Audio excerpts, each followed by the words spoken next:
आनंदी बाई ग, जरा चहा करतेस का ग? खूप गुडघे दुखतायत माझे, ना तर मीच केला असतं तुझ्यासाठी. हे तिबो तिबो तिबो, अगं हो तीच आहे. चल ना, विचार ना. तुम्ही त्या ना त्या हा मी बच्ची. हा वच्छी, आई शपथ, माझ्या आईला किती आवडता तुम्ही. 11 वर्ष झाली, अजूनही लोक मला वच्छी म्हणूनच ओळखतात. म्हणजे एकीकडे तुम्ही फेमस होता, एकीकडे तुमच्याकडे पैशाचा ओघ येतो आणि मग ते पैशाचं तेज चढतं. ह्या इन्स्टावर ह्या ज्या सुंदर सुंदर साड्या नेसून लहरणाऱ्या मुलींना रील संपल्यानंतर जाऊन बघा. ये हवा चलनी चाहिए, व्यूअर्स बढ़ने चाहिए, फॉलोअर्स बढ़ने चाहिए, बस अपने को काम मिलेगा, पैसा मिलेगा, फेम मिलेगा, हे मिळालेले आहे ना मंत्र आहेत. पहिल्यांदा जेव्हा स्पर्धेच्या नाटकात काम करायला गेले तेव्हा बाबा म्हणाले की हे करू नये, नाटकात चांगल्या घरातल्या बाईनी जाऊन. किती दूरदूरचे नातेवाईक जे कधी बोलतच नव्हते, किती दूरदूरचे मित्रमैत्रिणी जे कधी तोंडाकडे पण बघत नव्हते, त्यांचे पण फोन येतात मला. गेली 26-27 वर्ष मी आहे या क्षेत्रात, पण अजूनही असं वाटतं की धडपड चालू आहे. नमस्कार, मी चित्रपट विश्लेषक दिलीप ठाकूर.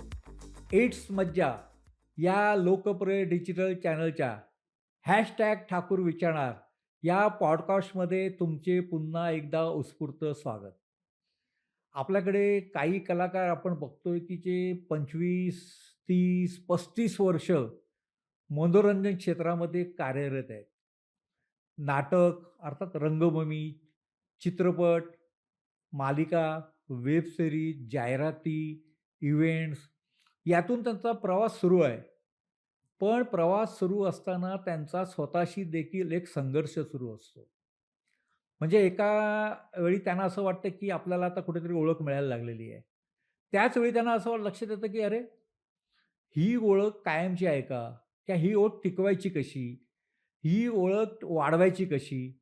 मग त्यासाठी आणखीन एक संधी लागते. एक संधी मिळते. आता मालिकेमध्ये काम करणाऱ्या कलाकारांचा एक असा प्रॉब्लेम असतो, की जी मालिका संपली, की त्यानंतर करायचं काय? म्हणजे स्वतःला ओळख मिळवण्यापासून तो सातत्याने स्वतःला बिझी ठेवण्यापर्यंत असा काही कलाकारांचा संघर्ष असतो, पण तो दिसत नाही. आज आमच्या इट्स मज्जाच्या या स्टुडिओमध्ये ज्या कलाकार आलेल्या आहेत, त्यांचं ना असंच काहीसं आहे, असं एक माझं निरीक्षण आहे. आणि त्या आहेत वर्षा दांदळे. नमस्कार. नमस्कार. तुमचा इट्स मजा या लोकप्रिय डिजिटल चॅनलच्या #ठाकूर विचारणार सीझन 2 या पॉडकास्टमध्ये स्वागत आहे. थँक्यू. मला प्रश्न पडतो तुम्ही मला का बोलवलं का? नाही, मी तुमचं बघते चॅनल आणि त्याच्यामध्ये किती मोठी मोठी लोक येऊन गेली. म्हटलं आपल्याला का बोलवलं असेल. अजूनही धडपडतेच आहे. गेली 26-27 वर्ष मी आहे या क्षेत्रात, पण अजूनही असं वाटतं की धडपड चालू आहे. जे हवंय ते मिळालं नाही. अर्थात ते प्रत्येक कलाकाराला वाटत असेल, पण मला जास्त वाटतंय कारण प्रत्येक गोष्ट मिळवण्यासाठी जी काही जद्दोजहद केलेली आहे ती अजूनही संपलेली नाही आहे. अजूनही नाव टेबलवर का निघत नाही याचा प्रश्न पडतो. चांगली चांगली नाटकं निघतायत. विजय केंकरे, चंद्रकांत कुलकर्णी यासारख्या दिग्दर्शकांकडे काम करावंसं वाटतं. भद्रकाली प्रोडक्शनमध्ये काम करावं असं वाटतं. पण ह्यांना आपण का सुचत नसावं मे बी. अर्थात प्रत्येक गोष्टीची वेळ पण यावी लागते आणि तिथे मी बसत नसेल त्यांच्या कॅरेक्टरमध्ये किंवा त्यांच्या अपेक्षेमध्ये काहीतरी असेल म्हणून पण आहे. पण हे शेवटी माणूस म्हणून मला ती खंत आहेच ना की अरे आपल्याला इकडे का मिळत नाही. त्यामुळे ती जी धडपड आहे ती अजून चालू आहे आणि अजून धडपडणाऱ्या लोकांना तुम्ही बोलवताय. तुमच्याकडे तर सगळे एस्टॅब्लिश लोक येतात असं मी बघितलं. सो धन्यवाद. मला खूप बरं वाटलं तुम्ही मला इथे बोलवलं. मला असं वाटलं की आपण आहोत का तेवढे प्रसिद्ध, म्हणून पण तुम्ही बोलवलं असेल. तर हा एक बारीकसा आनंद घेऊन. नाही, पण तुम्ही प्रसिद्ध आहात ना. तुमच्या काही भूमिका घराघरामध्ये पोचल्या. हा, आणि त्याचे तुम्हाला अनुभव पण आले. हो हो, माझ्या हे की नाही. हो, जशी तुमची ती काय वच्छीने खूप आनंद दिला मला. पण ही 2015 साली आलेली सिरियल, आता 10-12 11 वर्ष वर्ष. झाली, हां, हां. 11 वर्ष झाली. अजूनही लोक मला वच्छी म्हणूनच ओळखतात. अवघी 1-1.25 वर्ष चाललेली ही सिरियल, मग ती जर 2-3-4 वर्ष चालली असती, आई कुठे काय करते सारखी 5-6 वर्ष चालली असती, तर मी आतापर्यंत मी खरंच स्टार झाली असती. मी त्या 1-1.25 वर्षात सुद्धा मी स्टार झाले होते. मला लोक काय त्यांच्या रिबिनी कापायला वगैरे बोलवायचे. अच्छा. बऱ्यापैकी सुपाऱ्या हां. तुमच्या भाषेमध्ये त्या पण मिळत होत्या. आणि मी घरातल्यांची नातेवाईक झाली होती. म्हणजे तुम्हाला एक किस्सा सांगते. मी मालाड स्टेशनला उभी होते, कुठेतरी जायचं होतं, तर एक पोलिसाचा ड्रेस घालून एक अशी 20-22 वर्षाची मुलगी आली आणि एकदम माझ्या पाया पडली. म्हटलं, बाई काय झालं? म्हणे, आत्या मला आशीर्वाद दे. म्हटलं, का गं बाई? नाही, आज पहिलाच दिवस आहे, पोलिसात लागली नाही मी, अच्छा. पहिलाच दिवस आहे, आज अपॉइंटमेंट आहे माझी, तर मला आशीर्वाद दे. तर तिला मला इतकं भरून आलं. म्हटलं, या पोरीला का वाटलं असेल माझ्या पाया पडावं. तिला मिठीत घेतलं. म्हटलं, बाळा तुला खूप शुभेच्छा. तर वच्छीने मला असे खूप अनुभव दिले. एक लग्नात मी गेले होते, तिथे एक बाई आली आणि म्हणजे आता हे काहीही याच्यामध्ये खोटं नाही आहे. ती बाई आली आणि माझ्या गळ्यात पडून ढसाढसा रडली. मला ते सवय झाली होती त्या वच्छीच्या एकूणच. हां. मी ऑफ कॅमेरा असली तरी वच्छी मला काय काय अनुभव देत होती हे मी स्वीकारत होते. तर तिचं रडणं मी समजून घेतलं, की हां, ही माझ्या वर्षाच्या खांद्यावर नाही रडत आहे, ही वच्छीच्या खांद्यावर रडते. तर मी तिला थोपटलं. ती खूप रडली आणि सर तुम्हाला सांगते, रडून तिने फक्त डोळे पुसले आणि ती निघून गेली. तिने माझ्या डोळ्यात पण नाही बघितलं. ती अगोदर बघून ती माझ्या खांद्यावर आली असेल तो भाग निराळा. नंतर तिला रडता रडता जाणवलं असेल, की मी वच्छी हवी होती, मला ही वर्ष आहे. ती निघून गेली. मी इतकं त्या बाईला ती वच्छी हवी होती, कारण ती वच्छी होती त्या सिरियलमधली शक्तिमान होती. त्या हिरोईनच्या मागे उभी राहणारी. म्हणजे व्हिलन जी तिला त्रास देत होती, तर त्या व्हिलनला कसा धडा शिकवायचा किंवा आपण कसं माणूस म्हणून समृद्ध व्हायचं, आपण कसं विचारांनी प्रगल्भ व्हायचं किंवा आपण कसं तोंड द्यायचं संकटाला, हे सतत ती वच्छी त्या हिरोईनला सांगत असे. जणू काही महाराष्ट्राला सांगत असे. अरे वाह! महाराष्ट्रातल्या पिचलेल्या, नडलेल्या बायकांना ती वच्छी सांगत असे. त्यामुळे मी स्क्रीनवर आल्यानंतर मला एक म्युझिक पण दिलं होतं. अच्छा. हां. हां. त्या म्युझिक झालं की बायका हे मला अनुभव सांगितलेले आहेत बायकांनी. यायचे, हां, आता ही वच्छी काहीतरी करणार. असं म्हणून मग माझा सीन झाला की मग परत कोबी कापायला किंवा वांगी कापायला किचनमध्ये जायच्या. तर असं त्या वच्छीचं वेळ आणि मला ते म्हणतात ना, हे अचानक भाग्य पण लागतं हो तुमच्या नशिबाने, तुम्हाला मिळावं लागतं. मला एकतर दिग्दर्शकांनी माझ्यासाठी तो रोलच भारी लिहिला होता. सुरुवात तुम्हाला सांगू का त्या वच्छीची, 3 महिन्याचं कॅरेक्टर होतं. कॅमिओ होतं ते कॅमिओ. तर मला चे मुख्य होते तेव्हा निलेश मयेकर. म्हणजे झीकडे मी अजून 2 सिरियल ऑलरेडी केल्या होत्या. त्यामुळे काय माहिती ते मला त्या सरांचा माझ्यावर विश्वास असायचा. प्रत्येक हां. वेळेला सांगायचे, "तू छान करते, तुम्ही छान करता वर्षाताई." मग वच्छीच्या वेळेला पण त्यांनी मला फोन केला, की "वर्षाताई रोल छोटा आहे, 3च महिन्याचा आहे. पण तुम्ही तो वाढवू शकाल किंवा तुम्ही तो छान कराल." तर मी केला. 3 महिन्याचा रोल होता. म्हणजे मुलं शोधून देणारी बाई, म्हणजे मुलं म्हणजे पण लग्न त्याची जुळवून देणारी बाई. हां. तर तेवढासाच रोल होता. तो नंतर असा वाढला, जो मी थ्रू आउट होते त्या सिरियलमध्ये. ज्याला तुम्हाला दिग्दर्शकाने हे सगळं एक्सप्लेन केलं, ते तुमचं काय होतं? मला फक्त ती लग्न जुळवून देणारी बाई, एवढंच सांगितलं. एवढंच. हां. तेवढाच होता माझा रोल. हां. माझा रोल जास्त नव्हताच. एकदा हिरोईनचं लग्न झालं की माझा रोल संपणार होता. फक्त काय झालं, ती जी वच्छी आहे, ती ज्या घरात हिरोईन लग्न करून जाणार असते, तिच्या सासूची ही दूरची बहीण असते. दूरची हां, बहीण हां. का नणंद असते, का आत्या म्हणायचे ना, हां, नणंद असते. त्यामुळे त्या सासूला माझा पण राग असतो अच्छा. आणि हां. मला पण तिचा राग असतो. कुठेतरी कुठल्या तरी याच्यात तिने माझा अपमान केलेला असतो. म्हणून मी तिला अशी मुलगी शोधून देते की जी तिच्या डोक्यावर मिऱ्या वाटेल. अच्छा. हां. तर असा फक्त एक वन लाईनर होता. हा, आणि हा. मग मुलीचं लग्न झालं, मुलगी घरात गेली, मुलीनी धोबडवायला सुरुवात केली सासूला, की माझा रोल संपणार होता. पण नंतर ते एकच सीन होता त्या सासू सोबत माझा, सासू सुहास परांजपे होती.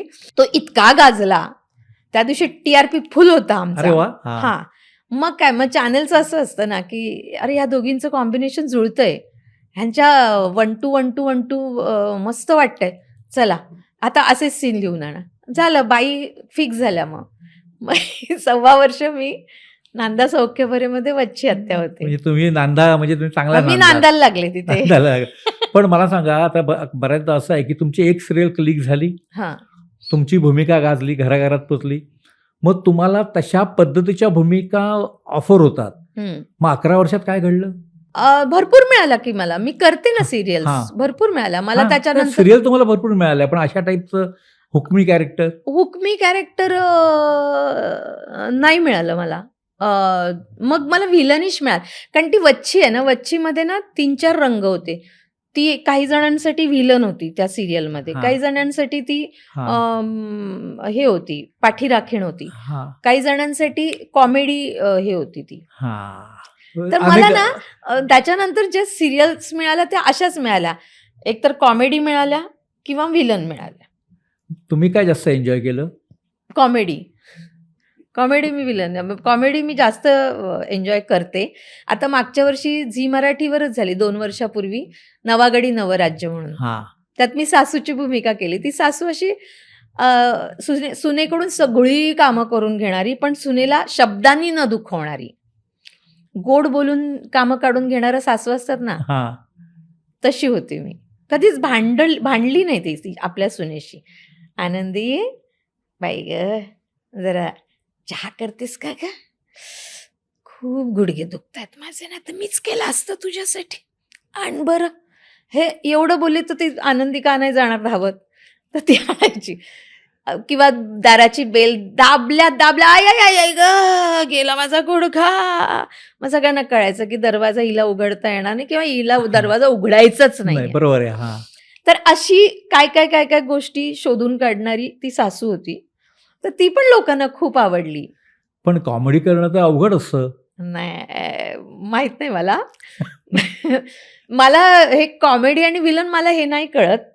पण मला एक कळतं की आमचे सर, म्हणजे मी ज्यांच्याकडे सुरुवातीला नाटक शिकले, विजय निकम, ते मला नेहमी म्हणायचे, कॅरेक्टर आहे ना, कॉमेडी किंवा विलन असं नसतं, ते हा. कॅरेक्टर असतं. हा. त्या कॅरेक्टरचा स्वभाव लक्षात घ्यायचा आणि त्याचं थॉट प्रोसेस लक्षात घ्यायची, कुठल्या पद्धतीने ते विचार करतं.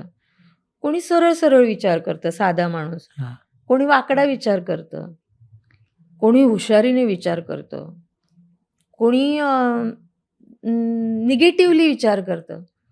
तुला कसं कॅरेक्टर त्यांनी हे केलेलं आहे, ब्रीफ दिलेलं आहे, त्याप्रमाणे तू जायचं आणि लेखकाला फॉलो करायचं. लेखकाने तुझ्यासाठी काय करून ठेवलं आहे, आणि दिग्दर्शकाला सोडून द्यायचं त्यांच्यावर.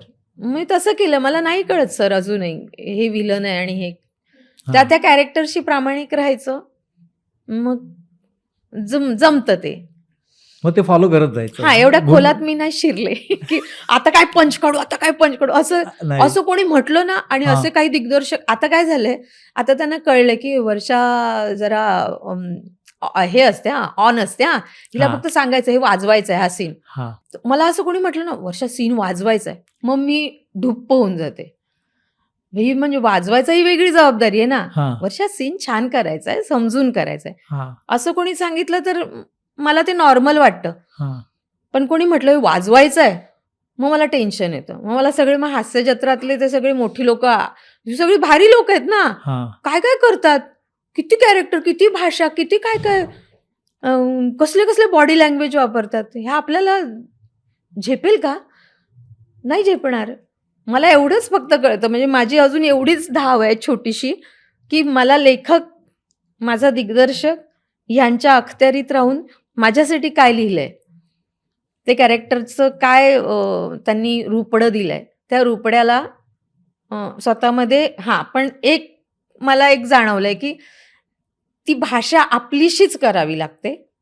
त्या भाषेत गुंतून नाही चालत. हां. भाषेत जर गुंतले मी तर मी माझ्या कॅरेक्टरला न्याय नाही देऊ शकत. बरोबर आहे. हां.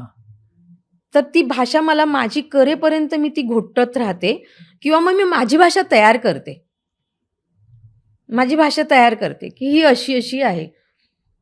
आणि मग त्यानुसार मग त्या भाषेत मला जे मी आता लहानपणापासून जे आयुष्य जगले आहे, माझ्या आयुष्यात जे काही लोकं येऊन गेलेत, त्यांच्या म्हणी, त्यांचं वाक्प्रचार, त्यांचे लहेजे, त्यांचे मधले बिटवीन द लाईन्स, त्यांचे उसासे, आकासे, काय माझ्या आईला एक सवय आहे.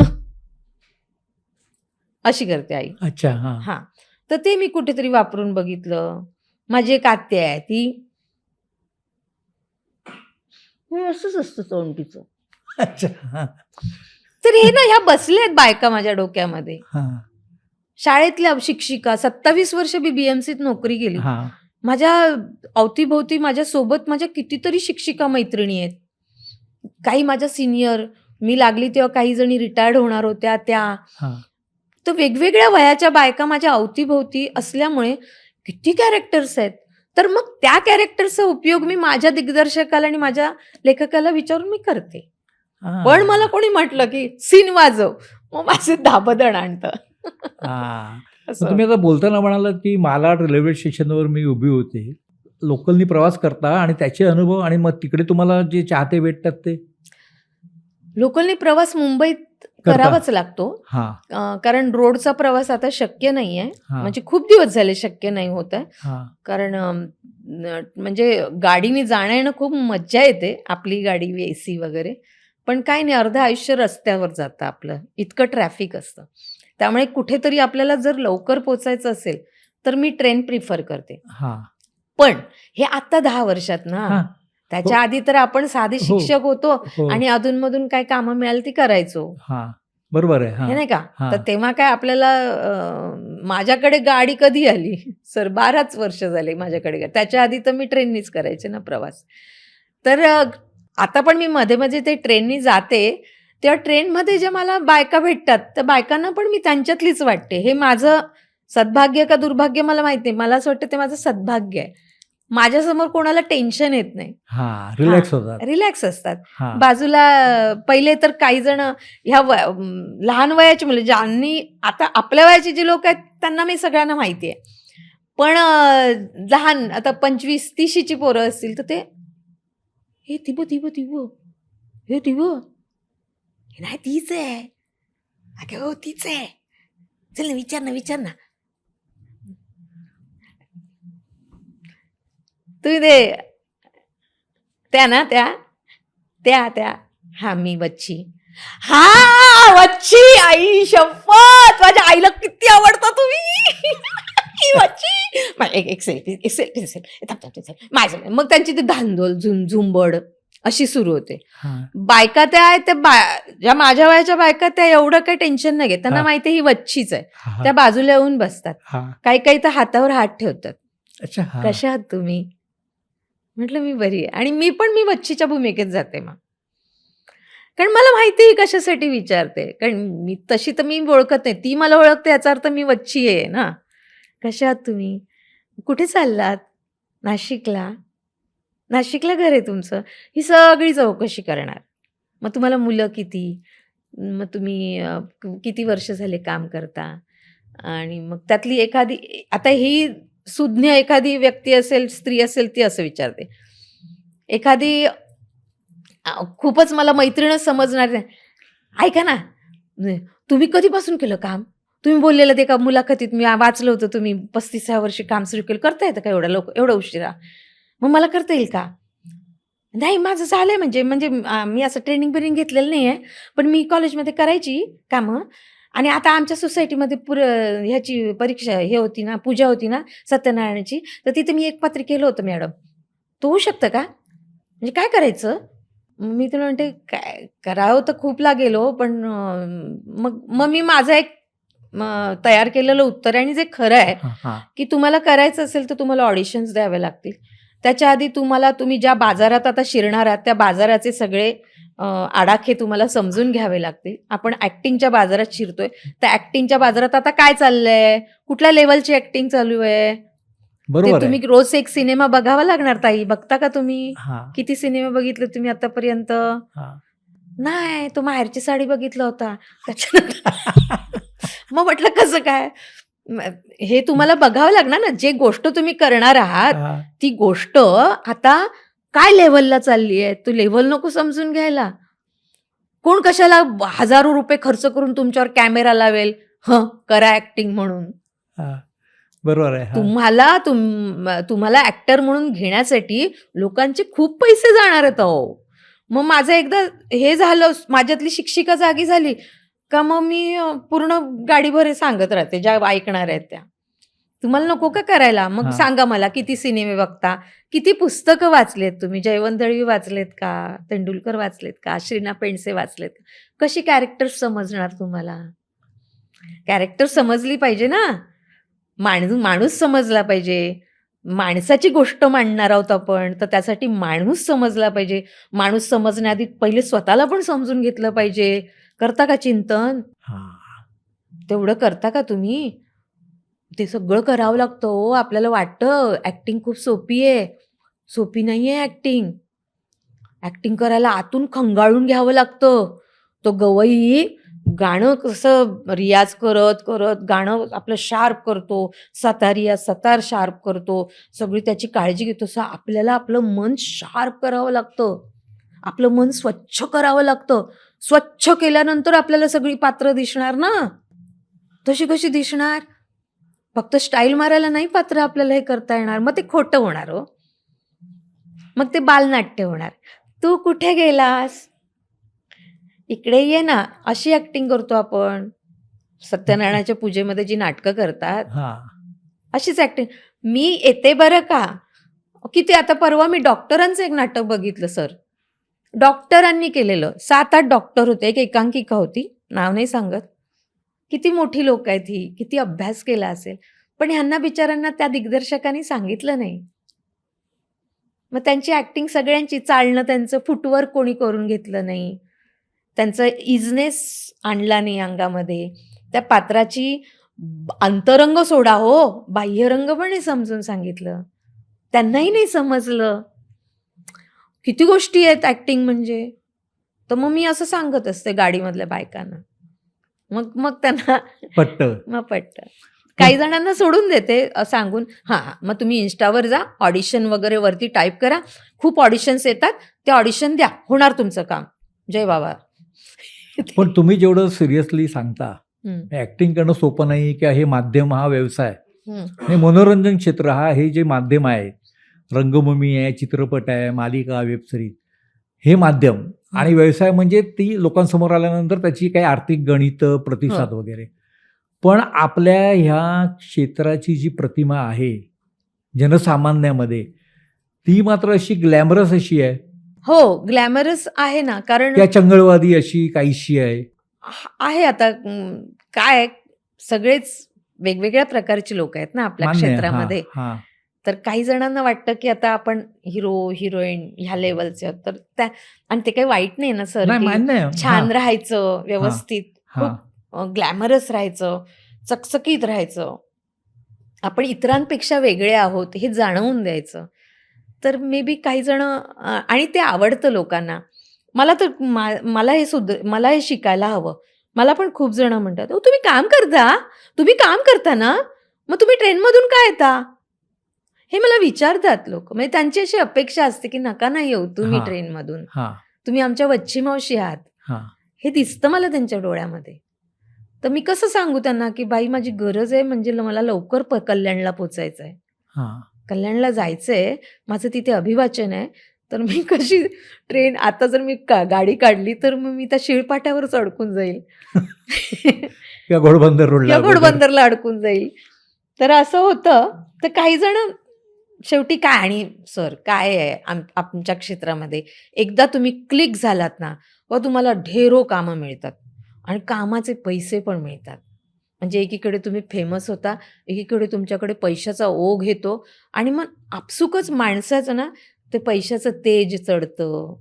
ते कपडे, त्या गाड्या, तो सेंट अमुक तमुक त्यांची भाषा बदलते आणि माणसाला सुखाची सवय लवकर लागते अहो. सुखाची सवय आणि सुखाची चटक लवकर लागते. हां. मग तसे आणि असं जनसामान्यांना असं बघायला खूप आवडतं. म्हणून ते इन्स्टा चाललंय ना. हां. ह्या इन्स्टावर ह्या ज्या सुंदर सुंदर साड्या नेसून लहरणाऱ्या मुलींना तुम्ही रील संपल्यानंतर जाऊन बघा कशा दिसतात.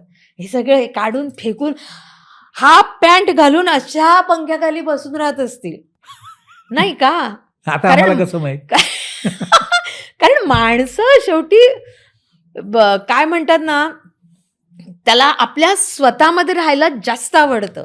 पण हे फक्त काय झालंय, ह्या सोशल मीडियामुळे आणि त्यांना सांगितलं गेलंय की सतत लोकांसमोर यायचं, काहीतरी रील्स करायचे, काहीतरी घडतंय असं दाखवायचं. आपली अपनी हवा चलनी चाहिए बस.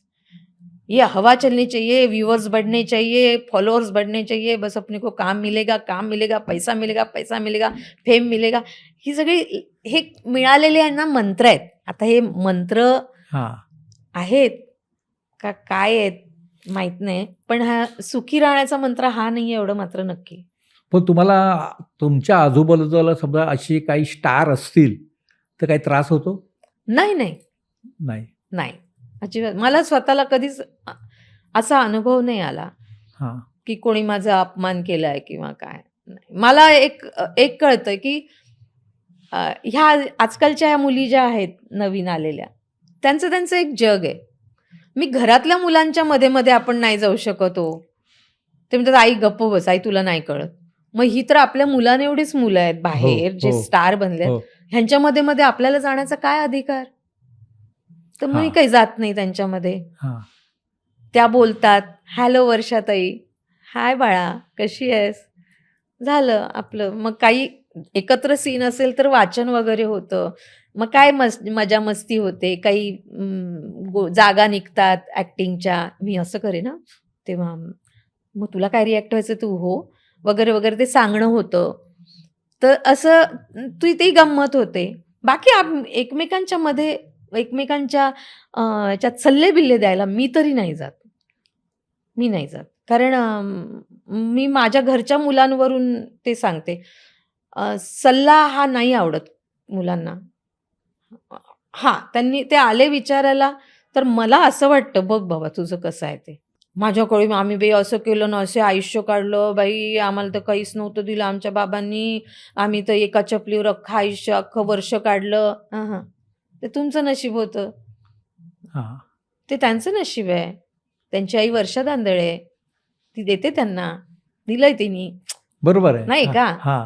तर असं कुठे आपण कंपॅरिझन करत बसायचं आपल्या आयुष्याशी त्यांचं आयुष्य किंवा आपल्या विचारांशी त्यांचे विचार. हल्लीची मुलं ज्या ट्रॉमामधून जात आहेत सर, एवढा ट्रॉमा आपल्याला नव्हता. आपलं आयुष्य खूप सरळ होतं. बघा तुम्ही किती पटकन, मला तर बीएमसीत किती पटकन नोकरी लागली हो. झालं ना माझं आयुष्य सेट. माझ्या बीएमसीने माझं आयुष्य सेट केलं. महिन्याला मला एक मस्त पगार मिळायला लागला. माझं घर झालं. माझी पोरं सुखात राहिली, माझा नवरा सुखात आहे, माझी आई बाबा. झालं ना. काहीच नव्हतं आमच्याकडे, खरंच नव्हतं. म्हणजे आणि ते काय नव्हतं हे सांगण्याची काही जागा नव्हे. पण शेवटी मला ज्या गोष्टींनी आनंद झालेल्या गोष्टी आहेत की मला बीएमसीत नोकरी लागली, हा माझ्यासाठी अत्यंत आनंदाचा दिवस होता. Very good. मग त्याच्यानंतर 10 वर्षांनी माझ्या आयुष्यात परत नाटक आलं. बीएमसीनेच दिलं मला. म्हणजे बीएमसीने माझं पोटही भरलं, बीएमसीने मला नाटकही दिलं. आणखी काय पाहिजे? आणि पुढे करिअर झालं त्या नाटकामुळे. पण वयाच्या 35व्या वर्षी तुम्ही या क्षेत्रात आलात. म्हणजे आता हे बोमन इराणी हा वयाच्या 50 नंतर आला. हो.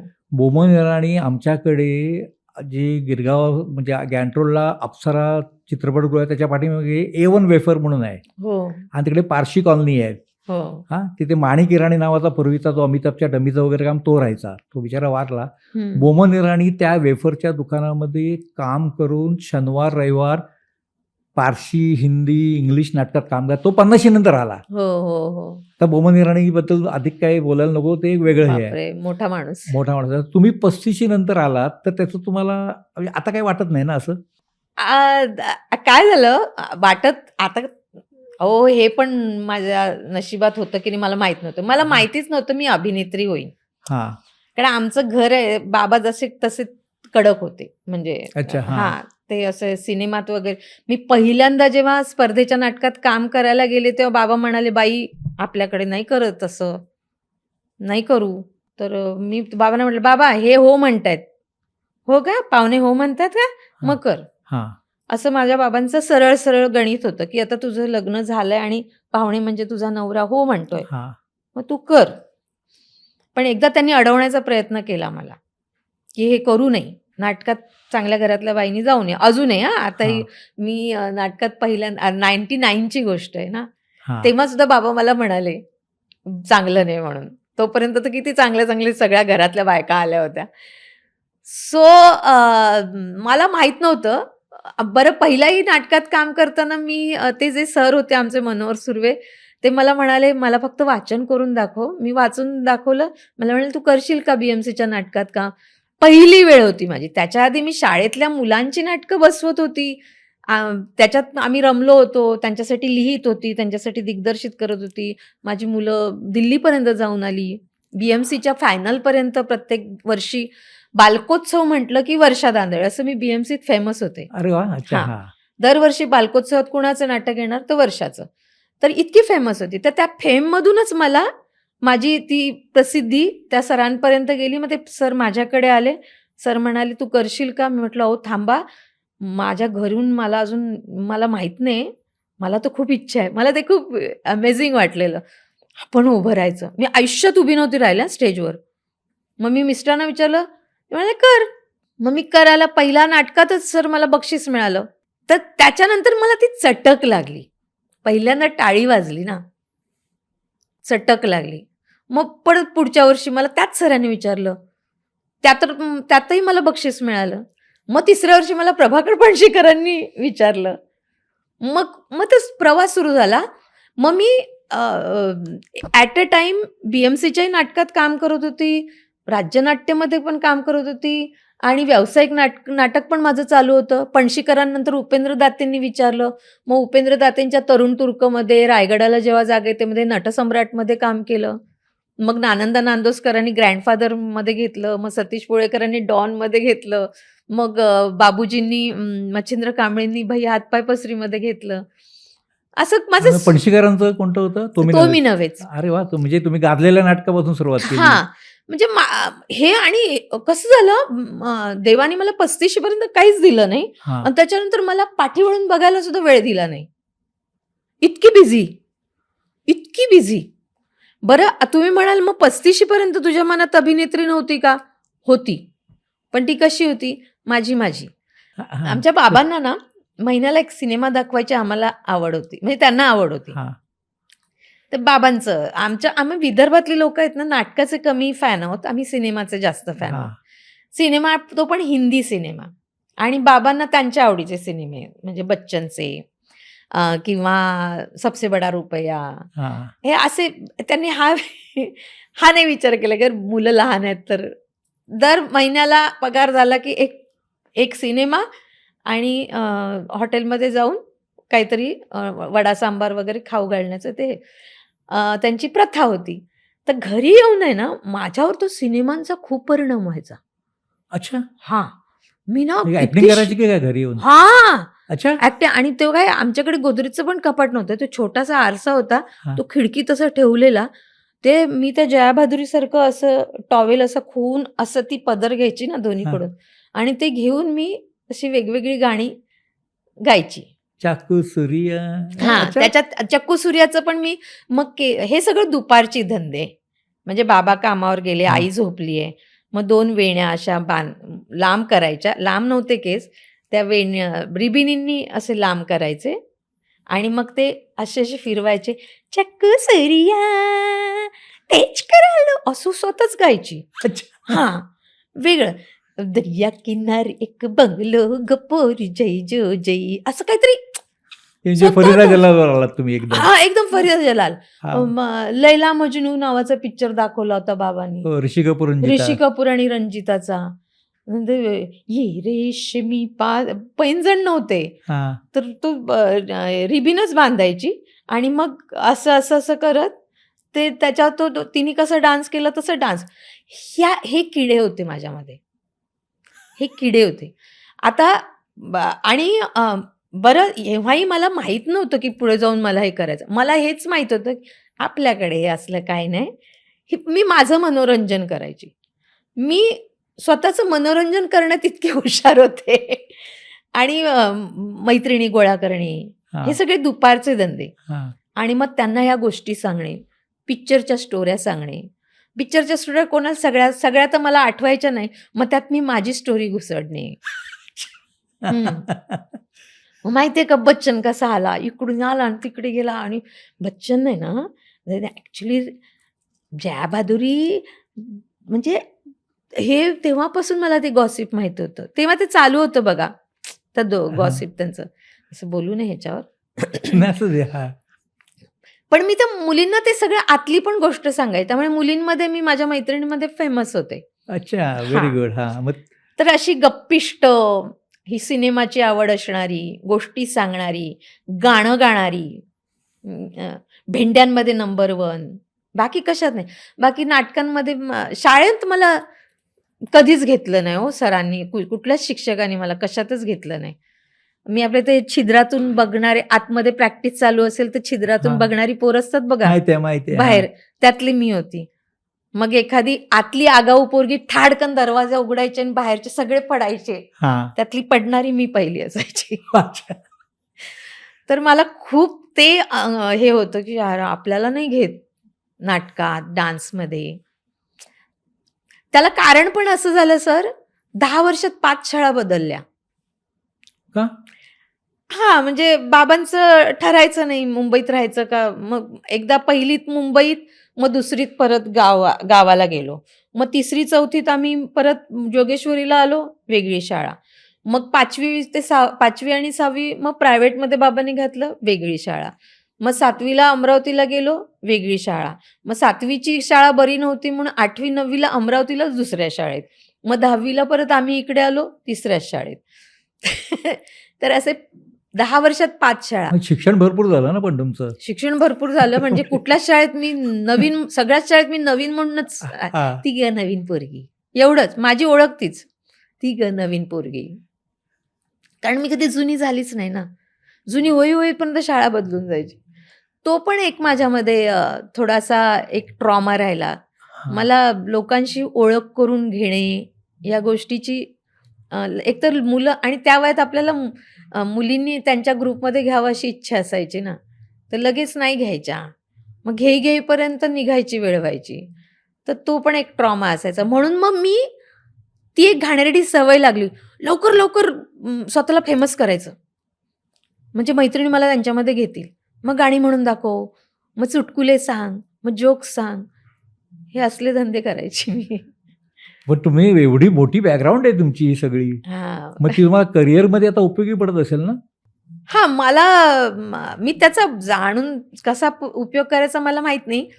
पण मला कॅरेक्टर तेच मिळतात हो. आता ह्या वयाचा आहे ना प्रॉब्लेम काय झालाय, एक तर सासू किंवा आई हां.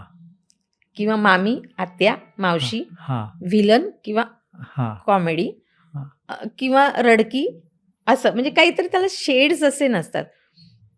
त्यामुळे ना काय वेगळेपणा आणणार? करून काय? मग मी माझ्या अवतीभोवती ज्या बायका आहेत,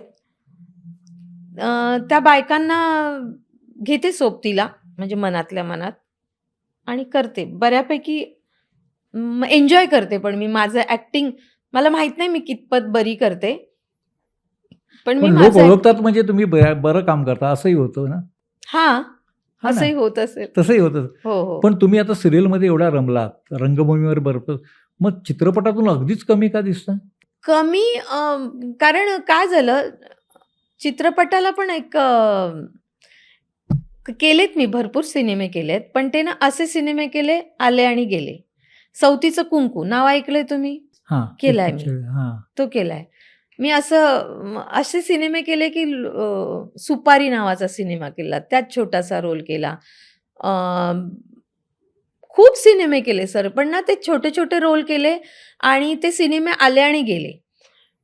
एस्टॅब्लिश दिग्दर्शकांचे आणि लेखकांचे सिनेमे करायला अजून मिळालेले नाही. अजूनही मिळालेले नाही. आत्ता यावर्षी बाप्या नावाचा एक सिनेमा येतोय.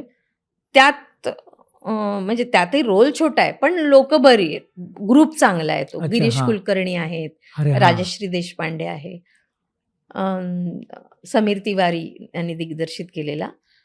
चांगला सिनेमा आहे. त्याचं काही झालं तर म्हणजे मग कळेल लोकांना, की अरे ही बाई असते सिनेमात. एक नंबर नावाचा सिनेमा केला. त्याच्यात मी होते. किंवा माझा आता तुंबाडची मंजुळा नावाचा सिनेमा येतोय. हो, हो, हो. ज्यात जितेंद्र जोशी आहे, सई ताम्हणकर आहे. हां. तर अशा मोठ्या-मोठ्या लोकांसमोर सोबत कामं किंवा चांगल्या ग्रुपसोबत. शेवटी माझी इच्छा काय असते, काम छोटं असू दे, मोठं असू दे नाही, पण चांगल्या ग्रुपसोबत कामं मिळाली पाहिजे. आपल्याकडे निदान लक्ष तरी जातं, की हां, ही आहे. नाहीतर असे खूप सिनेमे आहेत जी येतात आणि जातात. ते कोणाला कळत नाही. तर असे सिनेमे खूप केलेत मी.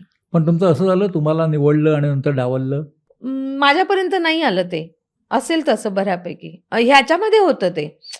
ॲड्समध्ये होतं. अच्छा, काय हां, झालं? ॲडमध्ये येतं. ॲडमध्ये ते त्यांचा काही दुष्टपणा नसतो. हां. ॲडमधल्या लोकांना ना तुमचा प्रिसाईज फेस लागतो. त्यांना ठरलेला त्यांच्या डोक्यात त्यांनी जो व्हिज्युअलाइज केलेला असतो ना, हां. तसा चेहरा लागतो त्यांना. मग आपण जेव्हा ऑडिशन देतो ना, तेव्हा दुसऱ्याच दिवशी मला मेसेज येतो, तुम्ही शॉर्टलिस्टेड आहात. आता शॉर्टलिस्टेडमध्ये किती माणसं असतील, समजा 4-5 बायका असतील माझ्या एवढ्या, हां. माझ्या चेहऱ्याच्या.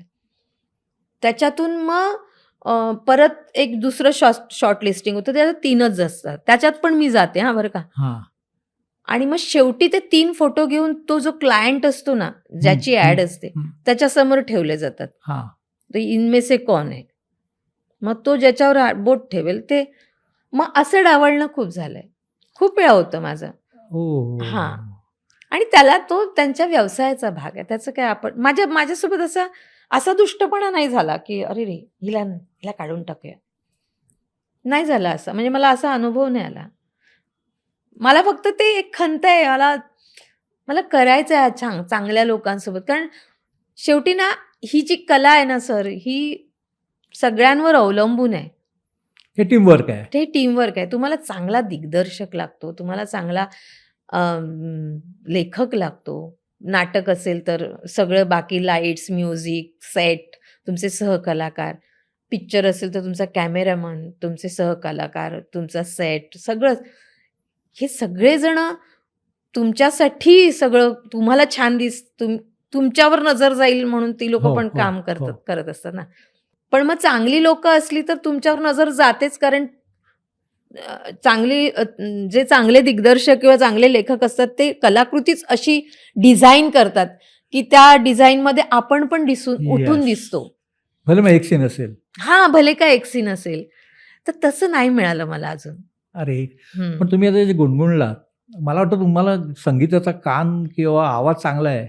आवाज ठीक आहे. कान आहे मला संगीताचा. आहे ना? मग तो कसा काय?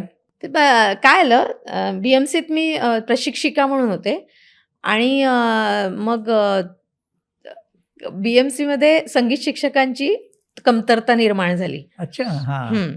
तर दादरकर बाई होत्या आमच्या प्राचार्या. त्यांनी असं हे काढलं सर्क्युलर, की ज्या शिक्षकांना गाण्याची आवड आहे, त्यांनी एक विवक्षित परीक्षा देऊन संगीत शिक्षक म्हणून हां. तुम्ही येऊ शकता, असं एक परिपत्रक काढलं आणि आम्ही सगळ्यांनी त्याच्यावर भरले. हो, हां. आम्हाला इच्छा आहे. माझ्या 2-3 परीक्षा झाल्या होत्या तेव्हा. तर मग मला संगीत शिक्षिका म्हणून, आणि मी पुढे पण 3-4 परीक्षा दिल्या त्यांच्या नियमात बसणाऱ्या. तर पण मला संगीताची आवड लहानपणापासून अशी आहे. तुम्हाला सांगितलं ना, की एक तर मला सिनेमांची आवड, मला गाण्यांची आवड. विविध भारती हा माझा दुसरा मित्र अरे होता. वाह! अच्छा. इतका की मी विविध भारतीची गाणी ऐकून मी अभ्यास केला. बरं, अभ्यासात मी फार काही हुशार नव्हती. मला 40% वर 1% मिळाला नाही सर. हां. पण ते हां. 40% पण मी गाणी ऐकून केलेला अभ्यास हे आहे. मग तुम्ही कुठलीही मला गाणी विचारा, 60s, 70s, 80s 80च्या पुढची मला ते नवीन गाणी नाही एवढी लक्षात राहत. हां, म्हणजे आरडेवरून लक्ष्मीकांत प्यारेलाल, कल्याणजी हां, आनंदजी, लक्ष्मीकांत प्यारेलाल, हां, कल्याणजी आनंदजी, यांचा ह्या फॉर्ममध्ये असतानाचे तुम्हाला हां, शैलेंद्र, असे Sahil Ludhianvi, yes, yes, yes. Naushad. आणि मग आवडतं गाणं वगैरे? रोज उठा के ये नयनवा छुआ करूंगी तोरा मनवा जैसे पहली बार चाहा सदा चाहूंगी मैं सजनवा हो तेरे नैना मेरे नैना फिर क्या कहना है पागल मोहे बना दिया कितना प्यारा वादा है इन मत वाली आंखों में असं एक- कारवा, हा, आरडी बर्मन. कारवा कारवा कारवा. आरडी बर्मन. पण छान आहे आवाज तुमचा. तुम्ही खरं तर असं तुम्ही आता रील पण करू शकता तुमच्या करते गायकीची. की तुम्ही अच्छा. मला फॉलो नाही करत सर. करते मी टाकत मग असते. ते तुम्ही ही अशीच गाणी मुखोटे टाकता का? हा अशीच हीच मध्ये टाकलेलं आजा पिया त्यात काही सर ऐकावं असं काही नाही आहे. मला नाही, पण गाण्याचा कान आहे. हां. आवाज किंवा गायकी बरी नाहीये. म्हणजे ते गाणं चांगलं असतं पण तुमची गायकी बारक्या बारक्या जागा असतात ना त्या. हां. काय असतं ठाकठूक गाणं येतं ते कुणाला येतं. तुम्ही 100 वेळा तुम्ही 25 वेळा एखादं गाणं ऐका हां, तुम्हाला ठाकठूक गाता येतच. हां. पण जे गाणारे लोक असतात ना त्यांची बातच वेगळी असते.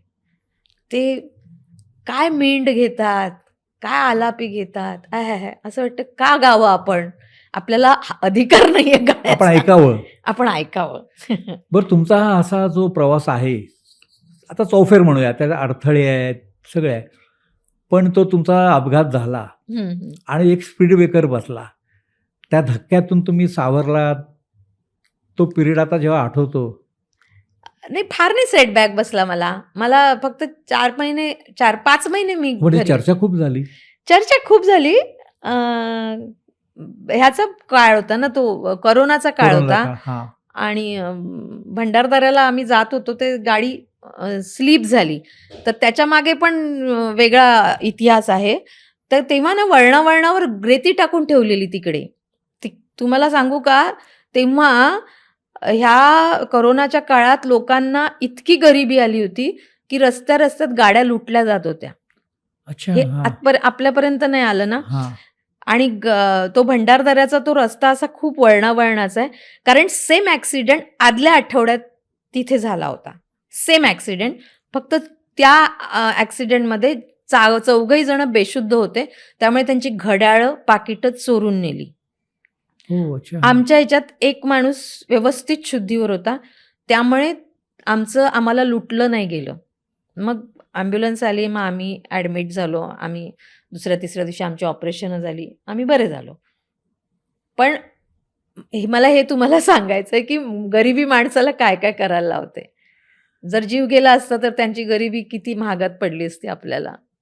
हो. असं आहे. पण तुमच्या त्या अपघाताची चर्चा मात्र इतकी झाली की हो, मला पण कळलं नाही हो सर. मला वाटलं म्हणजे मला जेव्हा मुख्यमंत्र्यांकडून फोन आला ना. त्याला उद्धव ठाकरे मुख्यमंत्री हो, होते का? हो, हां, हो. कोरोनाचा काळ म्हणालात म्हणून. हो. हां. तेव्हा मला वाटलं अरे बापरे! आपण बऱ्यापैकी फेमस आहोत का?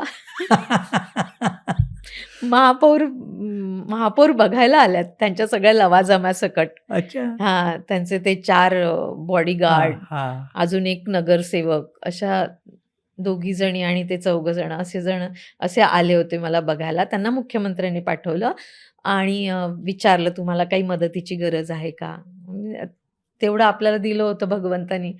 तर त्यांचे आभार मानले मी आणि मी अजूनही आभार मानते की एवढ्या ह्या कलाकाराला त्यांनी लक्षात ठेवलं आणि हां. ते खूप मला उभारी देणारं वाटलं. बरोबर आहे. हां.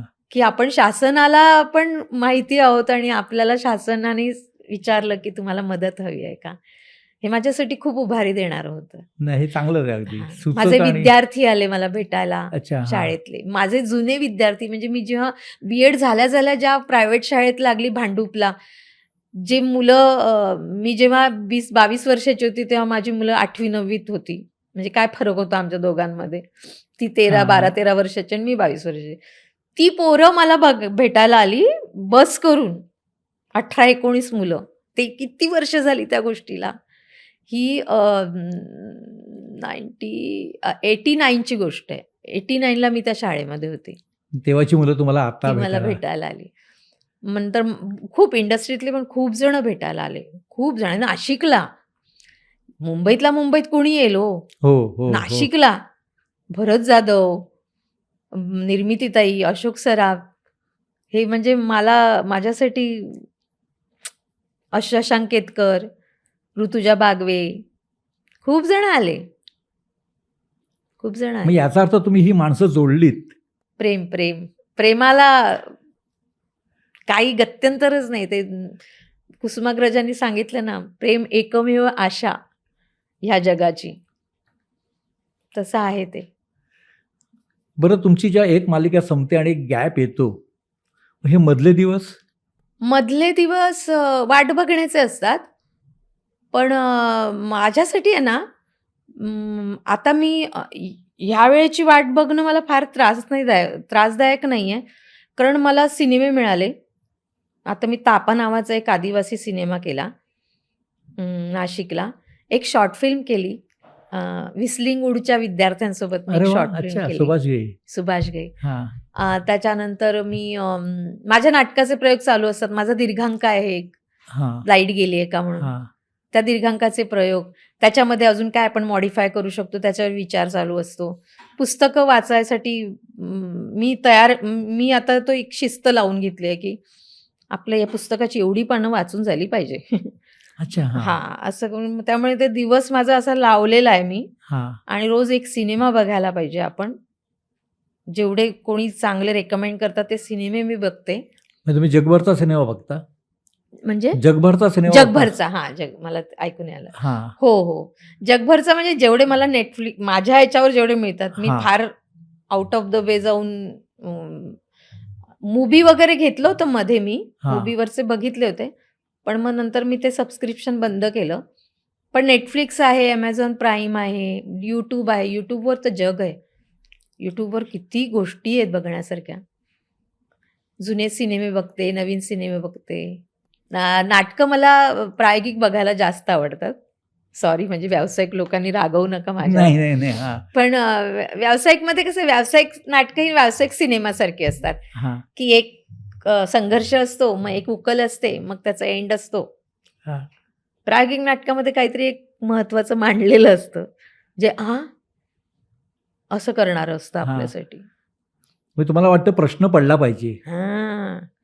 प्रश्न पडला पाहिजे. बरोबर ना? तर जे ते आप मला नाटकं प्रायोगिक आवडतात बघायला. बघा, तुम्ही बोलण्याच्या भरामध्ये काही गोष्टी सांगितल्या. त्यातल्या आता मला काही त्याची थोडंसं मला वाटतं, की तुम्हाला ते अधिक जाणून घेतलं पाहिजे. तुम्ही BMCमध्ये ची नोकरी आणि इकडे चित्रीकरण, हे कसं काय तुम्ही ताळमेळ घातला? ताळमेळ म्हणजे एकतर माझ्या शाळेतल्या मुख्याध्यापकांनी माझ्यावर खूप उपकार केले. त्यांना खूप कौतुक असायचं. आणि मी ना बरीच वर्ष हिंदी आणि उर्दू शाळेमध्ये संगीत शिक्षिका होती. अच्छा. हां, हां. हां. दादरकरबाईंनी सांगितलं संगीत शिक्षकाचं ते परिपत्रक काढलं, त्यामुळे मी पुढची 15 वर्ष संगीत शिक्षक म्हणून काम केलं. हां. तर त्यांना मी का हवी असायची, कारण ये शिक्षिका हमें बक्षीस लाके देती है. तर मी दरवर्षी बालकोत्सवात नंबर यायचा ना माझा. हां. तर त्यांना ती मी हवी असायचे. तर मग कहाँ जाना है? जाना है? जा. हे माझ्या पाठीशी उभे राहिले. ती एक माझी आणि माझे अधिकारी सुद्धा उभे. कौतुक खूप झालं माझं BMCत. BMCनी खूप कौतुक केलं. म्हणजे मी तुम्हाला म्हणते ना, BMC माझी आई आहे.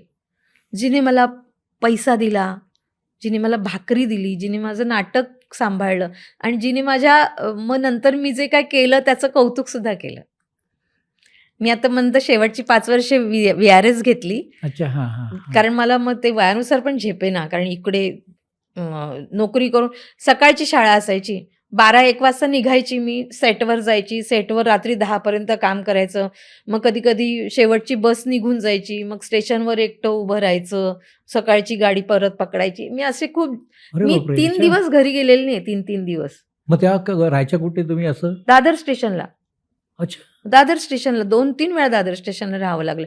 कारण नाही, नाही, मडचं नाही, पण रात्रीचं दादर स्टेशन? सांगते ना, कारण मडला शूटिंग असायचं. माझं हां. राहणं डोंबिवलीला, माझी हां. शाळा कुर्ल्याला.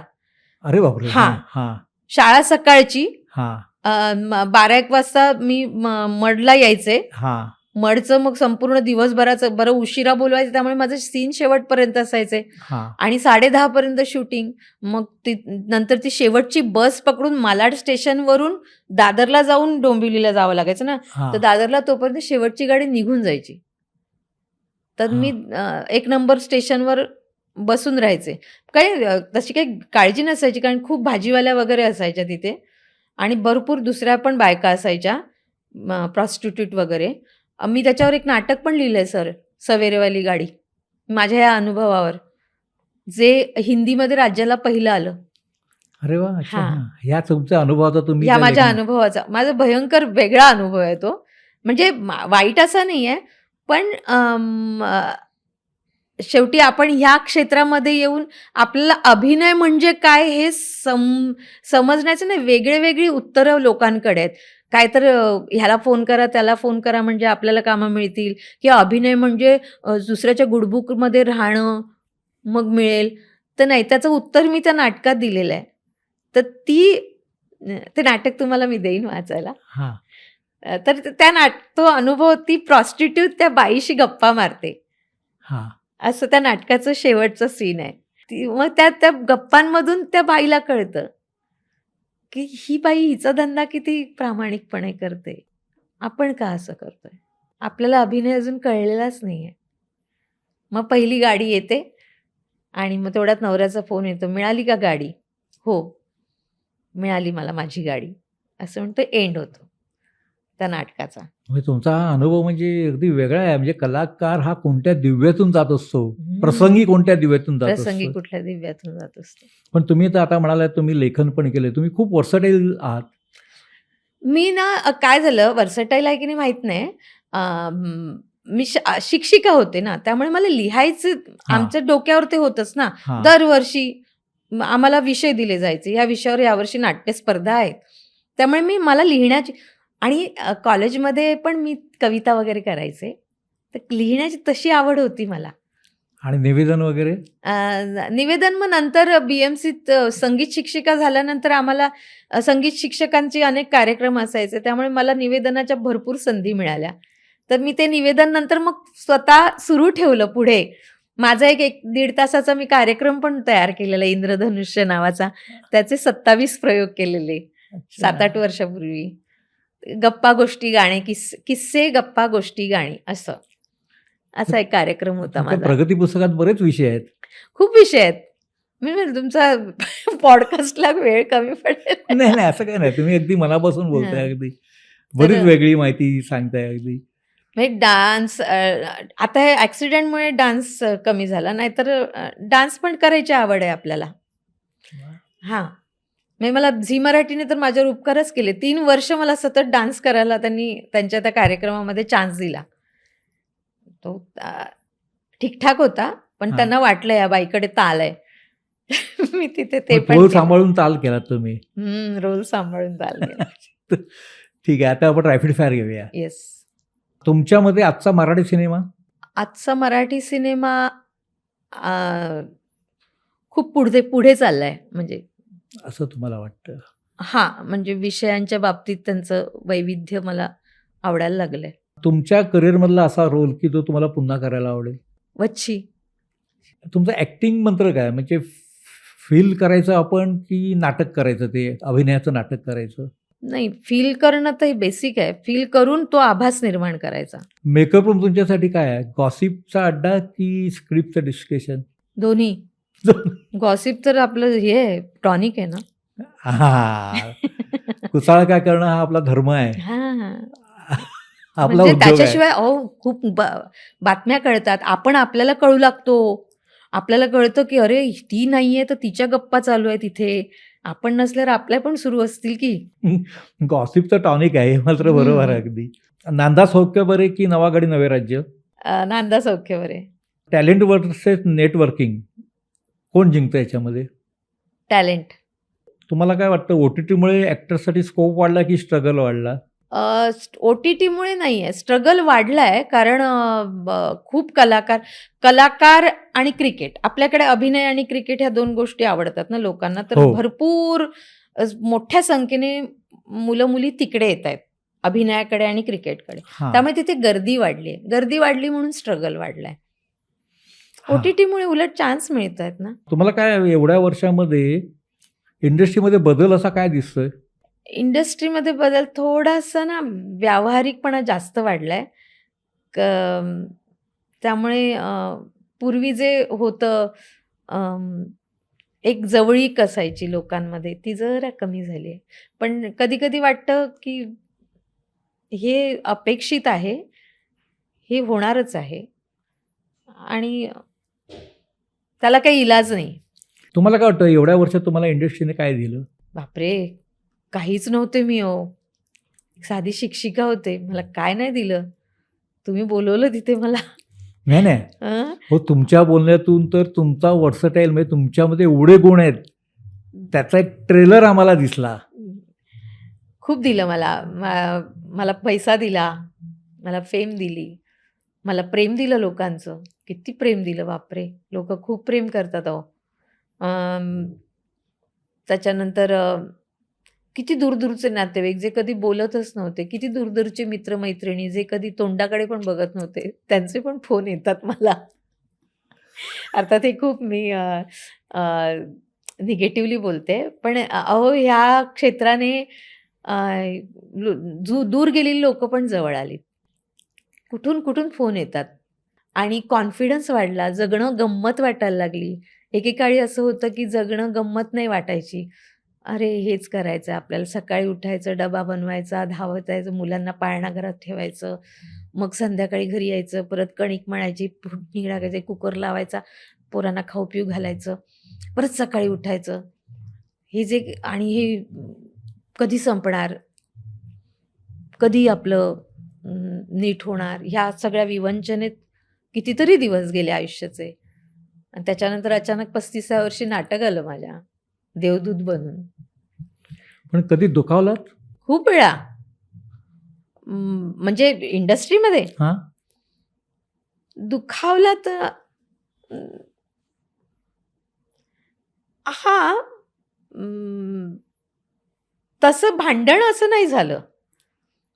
दुखावलं हेच, की चांगल्या लोकांसोबत चांगली कामं नाही मिळत. त्यांचे ग्रुप्स झालेले आहेत.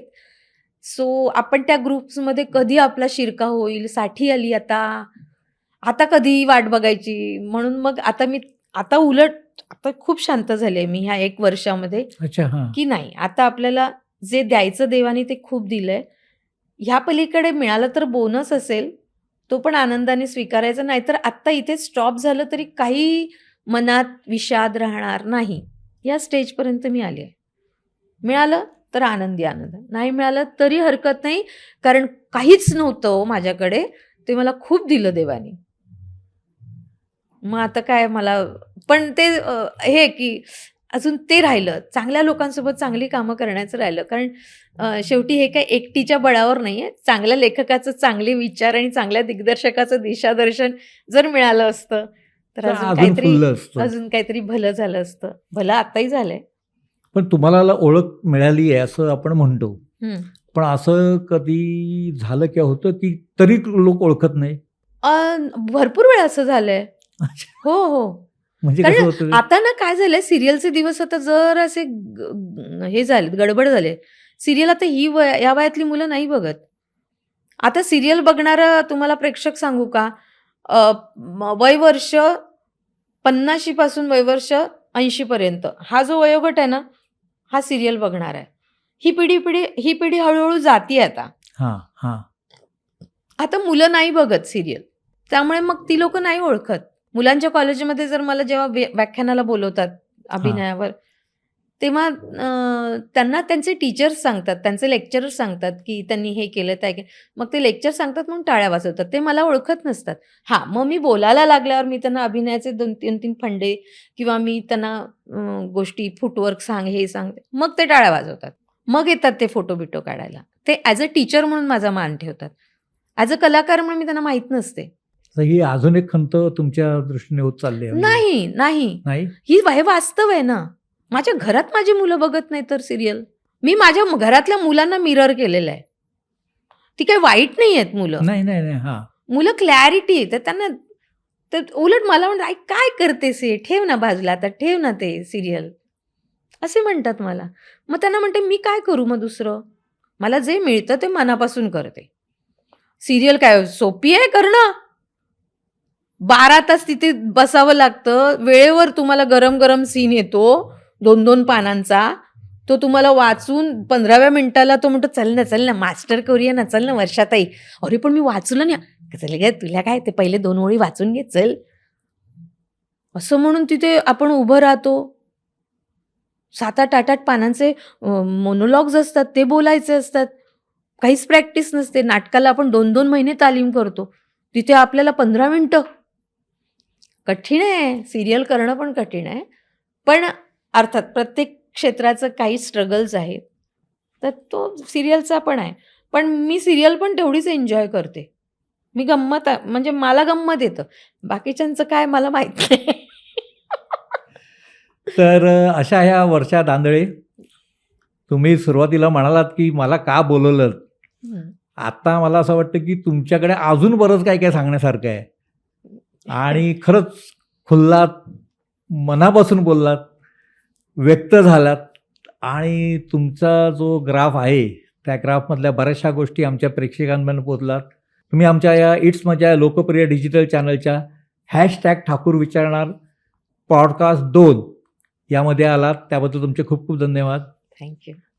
तर रसिको, इट्स मजा या लोकप्रिय डिजिटल चॅनलच्या #ठाकूर विचारणार सीझन 2 या पॉडकास्टमध्ये पुढचे पाहुणे कोण असणार आणि ते आपल्याला अशा पद्धतीने आणखीन काही नवीन गोष्टी सांगणार याकडे तुमचं लक्ष असणार. खूप खूप धन्यवाद. मराठी चित्रपटसृष्टीमधील latest update, original web series, shows, गाणी आणि एंटरटेनमेंटसाठी आमच्या चॅनलला सबस्क्राईब करा आणि बेल आयकन दाबायला विसरू नका.